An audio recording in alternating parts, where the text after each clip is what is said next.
أعوذ بالله من الشيطان الرجيم. بسم الله الرحمن الرحيم. وقضى ربك ألا تعبدوا إلا إياه وبالوالدين إحسانا إما يبلغن عندك الكبر أحدهما أو كلاهما فلا تقل لهما أف ولا تنهرهما وقل لهما قولا كريما. صدق اللہ العظیم. 15واں پارہ سورہ بنی اسرائیل آیت نمبر 23. اس آیت میں اللہ تبارک و تعالی نے والدین کے ساتھ حسن سلوک کا حکم فرمایا ہے اور ان کی خدمت کا حکم فرمایا ہے اور ان کے ساتھ بدسلوکی سے منع فرمایا ہے. والدین کا انسان پر اتنا زیادہ حق ہے کہ اللہ تعالیٰ نے اپنے حق کے بعد والدین کے حق کا تذکرہ کیا ہے کہ اللہ کا حق ہے کہ اس کو رب تسلیم کرنا ہے، اس کی توحید کا اقرار کرنا ہے، تو ساتھ والدین کا تذکرہ کیا ہے. نبی کریم صلی اللہ علیہ وسلم سے پوچھا گیا کہ اولاد پر ماں باپ کا کیا حق ہے، اولاد کے ذمے ماں باپ کا کیا حق ہے، تو آپ صلی اللہ علیہ وسلم نے فرمایا کہ وہ دونوں تیری جنت ہے یا دوزخ ہے. یا تو ان کی اطاعت خدمت کر کے جنت حاصل کر سکتا ہے انسان یا پھر ان کی نافرمانی اور بے ادبی کر کے جہنم لے سکتا ہے. اور علماء نے لکھا ہے کہ گناہوں کی دو قسمیں، ایک کبیرہ گناہ ہوتے ہیں، بڑے گناہ، ایک صغیرہ گناہ ہوتے ہیں. پھر ان کبیرہ گناہوں میں سے بھی کچھ گناہ زیادہ بڑے ہیں. ان زیادہ بڑے گناہوں میں سے والدین کے ساتھ بدسلوکی کرنا بھی ہے. یعنی والدین کے ساتھ بدسلوکی کرنا کبیرہ گناہوں میں سے بھی بڑا گناہ ہے. اور یہ بھی حدیث شریف میں آیا ہے کہ والدین کے ساتھ بدسلوکی کی سزا دنیا میں ملتی ہے.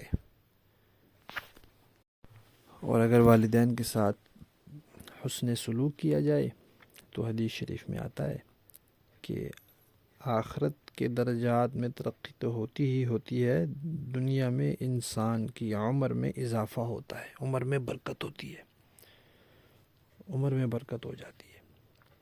اور دوسری احادیث سے معلوم ہوتا ہے کہ والدین کے ساتھ اگر حسن سلوک کیا جائے اور اخلاص سے ان کی خدمت کی جائے، اس لیے نہیں کہ مجھے وراثت میں حصہ زیادہ مل جائے یا کوئی دنیاوی بنا، نہیں، اخلاص سے ان کی خدمت کی جائے تو اللہ تعالیٰ آفتوں اور بلاؤں کو بھی ٹال دیتے ہیں. اللہ تعالیٰ ہم سب کو اپنے والدین کی صحیح معنی میں خدمت اور فرما برداری کرنے کی توفیق عطا فرمائے. بسم اللہ الرحمن الرحیم. نحمده ونصلی علی رسولہ الکریم، اما بعد. حضرت عائشہ رضی اللہ تعالی عنہ فرماتی ہیں کہ رسول اللہ صلی اللہ علیہ وسلم رمضان المبارک کی آخری 10 راتوں میں عبادت کے اندر اتنی کوشش کرتے تھے جو آخری عشرے کے علاوہ باقی دنوں میں نہیں کرتے تھے. نبی کریم صلی اللہ علیہ وسلم کی ساری زندگی ہی عبادت میں گزری ہے اور عبادت کی کوشش میں گزری ہے، زیادہ سے زیادہ عبادت کی کوشش میں. اور جب رمضان آتا تھا تو آپ کی عبادت بڑھ جاتی تھی، اس میں اضافہ ہو جاتا تھا.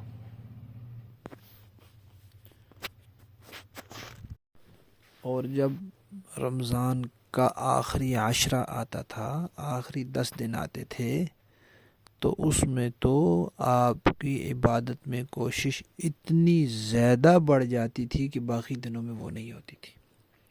اور اپنے گھر والوں کو بھی جگاتے تھے اور راتوں کو لیٹنے کا بالکل سوال ہی ختم ہو جاتا تھا. عبادت کے لیے کمر کس لیتے تھے اور ساری رات عبادت، گھر والوں کو جگایا وہ عبادت.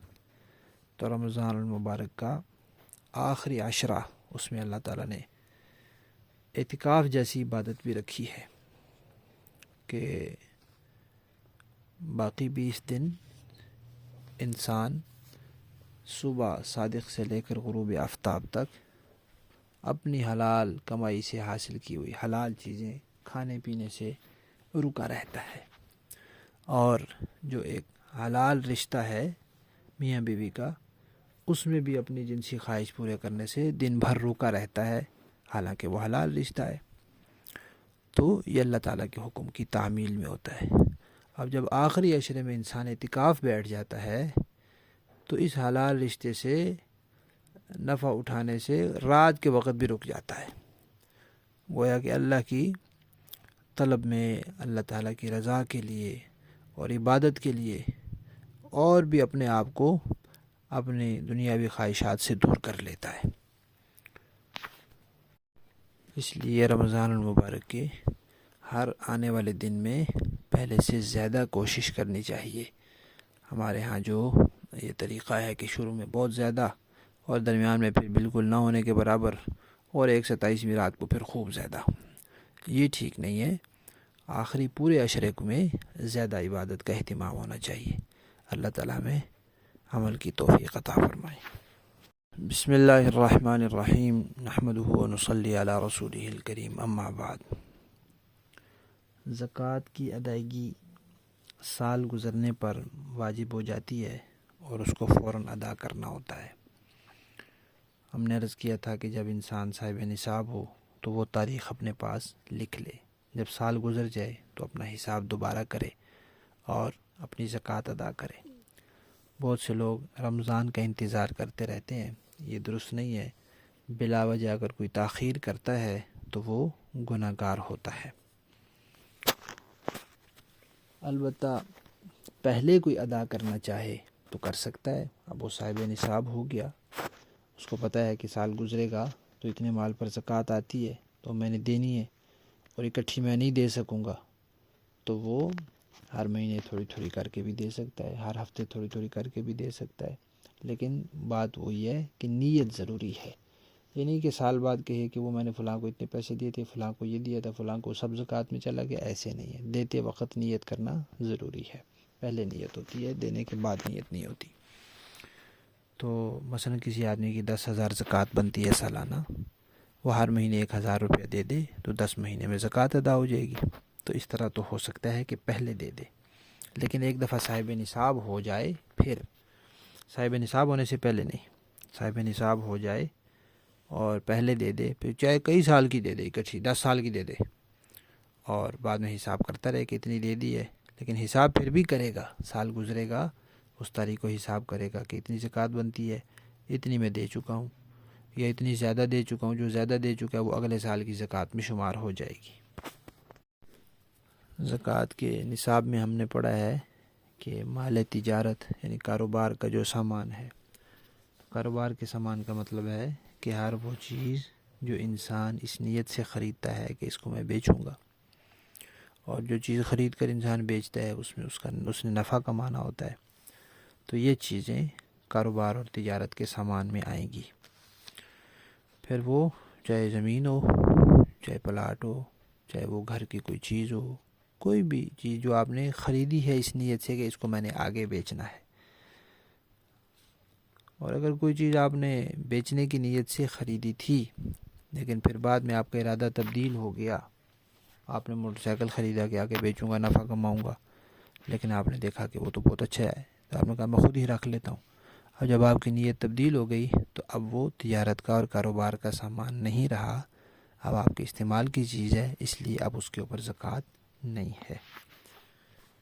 اور جو تجارت کے مال پر زکوٰۃ ہوتی ہے وہ قیمت فروخت کے اعتبار سے ہوتی ہے. اس وقت اس کو اگر ہم فروخت کریں تو کتنے پیسوں کا وہ بک جائے گا، اتنے پیسے جتنے کا خریدا ہے اتنے کا نہیں. اب ہم نے موٹر سائیکل خریدا تو تھا 50,000 کا، آگے وہ بکتا ہے 70,000 کا، تو 70,000 پر زکوٰۃ دینی ہے. ہم نے 70,000 نصاب میں شمار کرنا ہے، 50,000 میں شمار کرنا، کیونکہ ہمیں تو 70 ملنا ہے نا اس کا. اسی طرح پلاٹ خریدا تھا 20 سال پہلے، اس وقت 20,000 کا مل گیا تھا، اب وہ 50 لاکھ کا ہے، تو 20,000 کی زکوٰۃ نہیں دے گا، بیچنے کی نیت سے خریدا تھا، اب اس وقت جتنی اس کی مالیت ہے اتنے کی زکوٰۃ دے گا۔ آج 15 رمضان ہے، تو کل سے انشاءاللہ ہم اعتکاف کے مسائل شروع کریں گے، اور وہ پورے ہو جائیں گے تو اس کے بعد پھر زکوٰۃ کے بقیہ مسائل بیان ہوں گے انشاءاللہ۔